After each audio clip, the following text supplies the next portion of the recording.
zan yi iya bakin ƙoƙarina wajen taimaka maka. Matar da za ka aura a yanzu haka tana rayu, tana kan tsibirin bahar karya ne.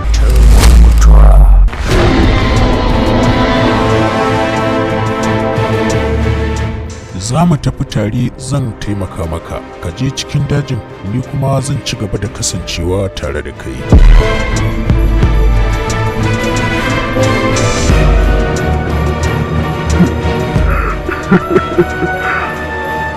Na san kowa ya sanar da kai, amma daga yau ba zai ƙara maimaita.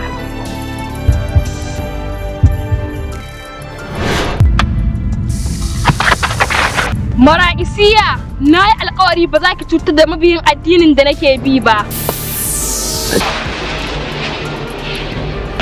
Mara'isiya!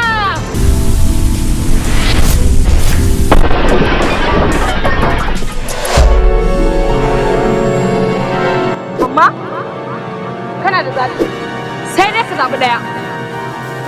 Ko ka je gari ka yi mini aiki? Ko kuma ka je dajin tarkon mutuwa domin ɗaukar fansan matarka. Hakika ya shugabata, na yi alkawarin tunasar da mutanen garin Azarab. Me ya kawo ka cikin wannan jeji? Ya labarin tsufanka? Na san abin da dama za ka tambaya kenan.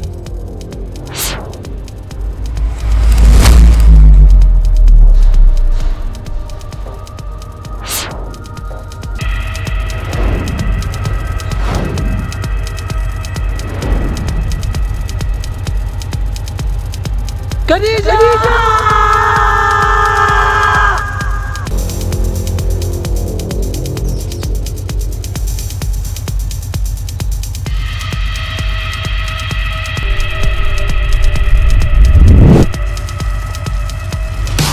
Tarkon mutuwa.